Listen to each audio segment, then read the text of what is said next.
Hi everybody, and this is another episode of Llamas Love Lettering. Today I'm actually, well, two things. One, I'm trying to improve my filming setup, so hopefully this goes well. I've been adding some upgrades. Wouldn't necessarily call them upgrades in the real world, but better than what I've had. So checking for shadows and things like that. So anyway, let me know in the comments if you think this looks slightly better than my old janky videos. Secondly, today's Llamas Love Lettering is actually sponsored, sort of. I'm not getting paid for it, but I did get sent, I was asked to review this set of chalk markers by Chalkola. They're premium wet wipe markers is what they're called. I'll put this in so you can see the, okay, well I took this one out, but okay, so this is the set. So premium wet wipe markers. It says here best used on all hard non-porous surfaces like glass, whiteboards, mirrors, plastics, chalkboards, and ceramics. Now, for those of you who don't know, I am pretty experienced with chalk markers and paint markers. So this actually is a really appropriate review for me to do of these markers. And instead of reviewing them by just talking about how much I like them or whatever, I decided to show you something because that's more fun. Anyway, so if you want to learn how to letter on chalkboards and on other things as well, but we'll focus on chalkboards. I have worked with chalk, with soft pastels, I've worked with acrylic paint markers, I've worked with water-based paint markers, and I've also worked with chalk markers. And chalk markers have a bit of a softer feel to them, and they wipe off with a wet cloth, and they're pretty easy to work with, and they're usually pretty bright. So when it comes to writing on chalkboards, I actually prefer to use markers rather than chalk, even though I like lettering with chalk. I don't like the dusty look of chalk a lot of the times when I'm lettering. When I'm illustrating on a chalkboard, I can do it with markers, and that's what I do most of the time, but I prefer chalk for drawing because you can do so much more shading effects and everything else that looks a little softer. But with lettering, I found that using markers is nicer because you get a cleaner look with less effort, at least for me. For other chalk artists, they may say, you're full of crap, Cindy, but whatever. So it was really cool when I got contacted by the people from Chalkola and they asked me to take a look at these because, you know, yay, new pens, new markers. Anybody who's a planner person or a stationery person or an artist knows how much fun it is to get new supplies. So anyway, so these markers come in a 10-pack. I haven't looked to see the other packs they come in. The one they sent me is 10-pack. It's called Set of 10 Party Colors. So it comes with bright colors, white, yellow, orange, brown, black, pink, blue, purple, red, and green. And they're pretty bright, right? So I like this mix of colors. This is really good for doing all sorts of, you know, generic and basic stuff. Like you don't need a lot of shading colors if you're going to be just doing some lettering on a chalkboard for your house. So this is a good variety. I should check the price. I never even looked at the price. Let me see here. While I'm looking at the price, I'll keep talking at you. So today I'm going to show you what I could do with these. I made this Halloween style chalkboard to put in my kitchen because, you know, isn't that fun? And I know a lot of people have chalkboards in their kitchens to put their grocery list or their meal planning or whatever, or their you know, like a nice letter for their kids. Well, this I thought would be really cute. So I thought I could show you a couple of neat tricks that I like to do with markers on a chalkboard that it's hard to do when you're using markers on paper. Anyway, okay, so this set of 10 is about 20 bucks on Amazon. So it's actually really not that bad at all for a price for 10 markers. So I'll put the link down there in case you want to go take a look at them on Amazon. Anyway, so this is just a little chalkboard. I think I got it at Michael's for a few bucks. It's reversible, you know. So this is what we're going to do, is Halloween. I'm checking to see. I'm making sure my everything. Okay, so I'm going to show you how to do it. And this technique of doing the cool, like on top of the lettering, it's hard to do with markers or colored pencils on paper because the colors don't sit on top of each other. They kind of bleed into each other. So this is actually something fun to do when you're doing it on a surface, like a non-porous surface. Like you can do this on glass, you can do this on chalkboard, you can do this on other kinds of smooth board. You can do this kind of a effect, especially if you have a paint marker where the paint color tends to sit. Okay, so we're going to show you how to do this. Now I'm going to be using, from the Chalkola markers, I'm going to be using the orange, and I'm going to be using the yellow, and I'm going to be using the white. Okay, and here's a couple of things about these markers. For one, they have a bullet tip. It's a pretty hefty bullet tip. I think it's a 5.5 bullet tip. So it's nice and hardy for when you're doing big. This is not something I would use for fine detail work, but I would totally use this for big lettering, because the broader the tip is, the less strokes you have to use to go over it. Now, for people who haven't used paint pens or chalk markers, the way that you start these is, and this is already started, is you shake it. Okay, keep it horizontal and give it a shake. And you got to shake it for a while. Sometimes you won't even hear the sound of that ball inside bouncing. You might not hear it at all. If you don't hear a ball bouncing and you're shaking up a marker like this for the first time, shake it till you hear it at least. But the more you shake it, the more the granules or the particles of pigment in this marker will disperse. If you don't shake it very much, it'll come out really thin and the color won't be very opaque. So you want to give it a really good shake, shake, shake, shake, shake, shake, shake, shake, shake, shake, shake, shake, shake, shake, and then you're going to take the tip and you're just going to keep pressing it on a piece of scrap paper until the paint comes through and saturates the tip. And that could take a while as well. If you're doing it for a while and nothing's happening, it's okay. Just keep doing it. Soon you'll start to see the streaks of paint coming, and you just keep going. You know you're coming into the home turf. Okay. For these markers specifically, though, I like them because the colors are really bright, and I got like a little bit of schmutz like I missed here, and I just wiped it off with my finger and it came like right off. So they're pretty easy to work with. I like the tip, and I love the color assortment. I think it's a great starter color assortment. But I also like how bright they are, especially the yellow and the white. Oh my goodness, they are so vibrant. Like, you can see how bright they are when they stand out. So I really, really like that. So, okay, to do this, now, again, lettering with a chalk pen or a paint pen on like a surface like this is a little bit different than lettering on a piece of paper. For one, you know, not just for a piece of paper, but if you're not, I'm not trying to do like a bubble letter. I'm trying to just do some solid letters. So there's a couple ways that I do this. There's the way that pretty much will be easy for anybody who's still getting the hang of it. And then there's the way that I start doing, the more practice I got, and I'll show both of those ways, okay? So the easy way to do a thicker letter with these pens and to space it out nicely is just draw your letter, but draw it kind of bigger. Like, give it a little bit more space. I'm going to check my, okay, I'm doing good. Okay. Give it a little bit more space. Don't like make it super narrow, because you know that you're going to be fattening it up later. Okay. And then you just take your marker and kind of draw in the fattening shapes around the skeleton letter. You see what I'm saying? Now, when you're working with a chalk marker, sometimes you want to give another shake and kind of tap it some more just to keep the paint flowing like that's natural. It just kind of keeps it, you know, smooth. Anyway, so then you just color it in. Now, one of the things I would note with especially using markers like this is, unless you want to go over it a whole bunch of times, and to be honest, I'm pretty lazy, so I won't, make your strokes even and smooth, because you're going to see some like residual stroke on these letters. The only way you won't is if you go over them a couple times enough for it to blend in, and ain't nobody got time for that today. So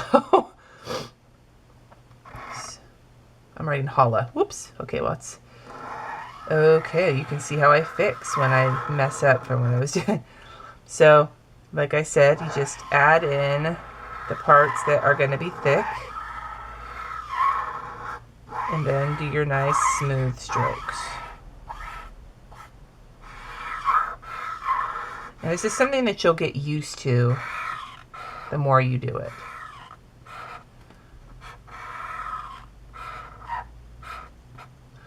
But all I'm doing is taking a regular old kind of printing style, and I'm just thickening it up. I'm not making it super fancy. I'm not adding like a bunch of serifs. I'm not adding a bunch of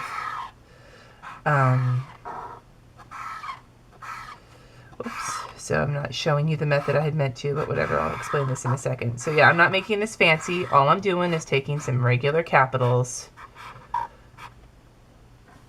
and I am making them fat. Okay, now this is the other method I use for doing this. I just draw in the fat pieces as I know they're going to be, trying to keep them consistently the same evenness. With W's, I tend to not be consistent. But look how smooth these markers are writing though. I do like this. So yay, Chalkola, thanks for sending them. I appreciate it. And if you notice that one of the pieces is maybe a little bit not quite so consistent, then just fatten it up.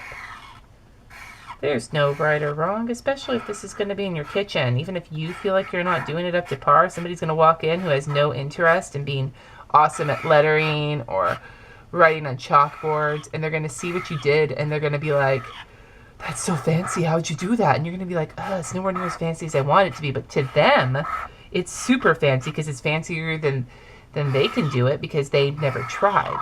So just by trying, you're already a step ahead of the people who have no interest in trying. So remember that. Just by trying, you're already that much closer to being a master letterer. Okay. And actually leave space for the spider web, so I will show you how to do the spider web real quick, but I'm going to do it somewhere else. It's not on here. Anyway, okay. So then what I do, and I do this when the paint's still a little bit wet, and this is going to do something, it's going to make your marker have some, like if you use different color, it's going to take some of that paint and put it on. So you just want to, every so often, wipe it off on the scrap paper to clear the other color off the marker. Now doing this effect, you need to have two colors that are similar to each other in a, like same general color family or same color area of the wheel. One has to be lighter than the other to do this effect, okay? I mean, I guess you could do it darker, but it'll look a little different. So then I just take a little bit of the top and I kind of just pull down. This can be sloppy. Sloppy's okay. Just pull down some little streaks. You see that? It just adds a highlight. You just add a little bit. Doesn't have to be perfect. I don't want to put my hand in the in the chalk because I do that all the time. See how I'm just pulling some streaks down?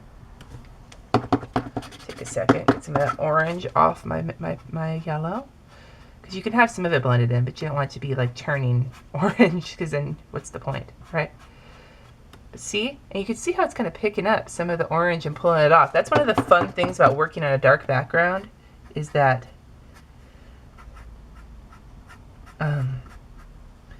you get cool effects when like the background starts to peek through the paper or peek through the lettering. Okay, now here's another thing. If you're working with your paint markers and the paint flows really fast, like I don't know if you can see it on the video, but my yellow started to, the paint coming out of the tip of the marker was thicker and running faster. If that happens and you notice it, just tap it on a piece of paper. Now when you're done with that, you just kind of scribble your color on the paper until the color kind of works its way off, okay? And then as you can see, like there's the orange on the paper from where I was scribbling it, and now it's getting better. I mean, to be fair, most of my paint pens are usually covered in all sorts of colors because I have no patience. So, and then for the white, we're just gonna do a drop shadow. So pick your side, just make sure it's consistent throughout the piece. And we'll drop that, and that'll just make, I've noticed that doing like a white drop shadow on a black background tends to make everything look really stand outish, like poppin', like a Pop-Tart. That's not true. And for people who do a drop shadow who've never really thought about it before, you pick one side of the letter and one of the sides in either the top or the bottom, and you just do that outline. So right now I'm doing the right hand side and the underside of the letter. You just want to make sure when you're doing the drop shadow that you're doing the same shadow on every letter. Okay, otherwise it looks really wonky. And I've made that mistake as well. Also, before you pick your shadow side, look and see if you screwed up somewhere, because a drop shadow will very nicely cover up anything that you screwed up. So that's how you do that lettering effect. And see, Halloween. So I'm going to show you how to do the spider web. I'm just going to do it upside down because I didn't leave myself enough space. You can use pencil ahead of time if you really want to space things out. Obviously, I should have done that, but I didn't because I like to hang loose. So when I do the spider web, very, very simple spider web, draw out from your corner 3 lines. Make sure the middle line is longer than the other 2. At least that's how I do it. Then when you start from one end, you start here and you bring yourself up. Add that like curve to be the edge of the spider web. Then I just kind of follow it to make the inside lines. Whoops, whatever. All things in nature are not perfect. So that's how you just do a simple spider web out of a corner. If you're going to draw a spider, just pick one of those points to draw down a web. And then add, these are not 8-legged spiders, I know. Add your little legs. And that's a really easy way to do a spider web.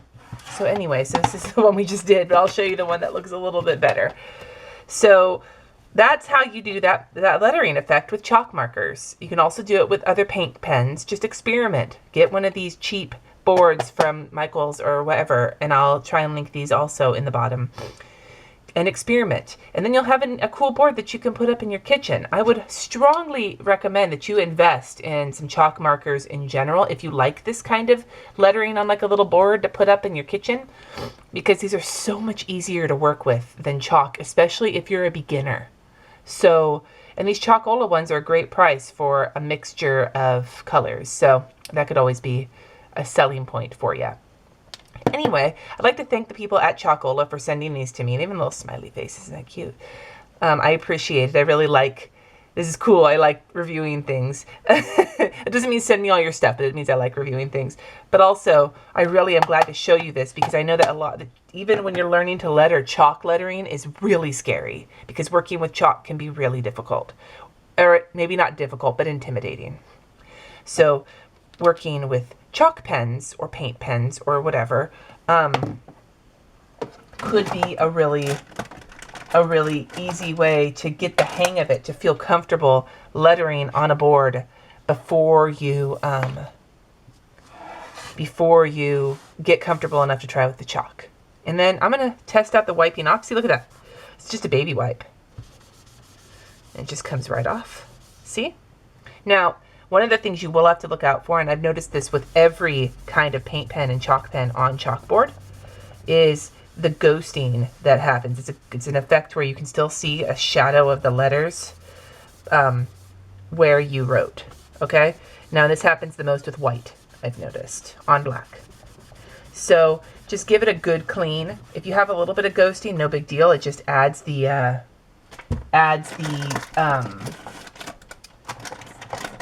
character to the board to make it look like a, chalkboard that's been used a whole bunch of times. But if you want it to be totally perfect and you can't get the ghosted letters off, give it a quick spray with like a spray chalkboard paint that you can pick up at the hardware store or at the art supply store. That's what I usually do. I just give it a quick surface, tape off the edges, and just spray. But for the most part, I don't mind the ghosting because to me, like I said, it adds personality. So I just wipe this off with a baby wipe, and then I'll usually go back over it with a paper towel to kind of clear it off. Like you can see a little bit of the ghosting, but like I said, that is par for the course with writing on chalkboards. Whether it's with chalk, whether it's with chalkboard pens, there's always going to be a bit of ghosting. And I prefer it because to me, again, it just looks like the chalkboard's been well used. If it looked new all the time, I'd be Martha Stewart, and Martha Stewart I am not. So these wipe off really nicely. So another point for you, Chalkola. You go, Glen Coco. Anyway, thanks for watching, and I will see you next time with hopefully some turkeys and some November type doodles and lettering. And I actually have some new fonts that I'm going to be bringing in pretty soon that I've been working on, but I wanted to wait till I was solid on them before I started trying to teach them to y'all. Anyway, you can find me on Instagram at @LlamaLetters and at Periscope at @LlamaLetters and sometimes on Twitter at @LlamaLetters. And my website is www.llamaslovelettering.com. You can leave a comment to give me other ideas of things that you might like to see in future episodes of Llamas Love Lettering. And hopefully I'll see you around the internet. Have a good one.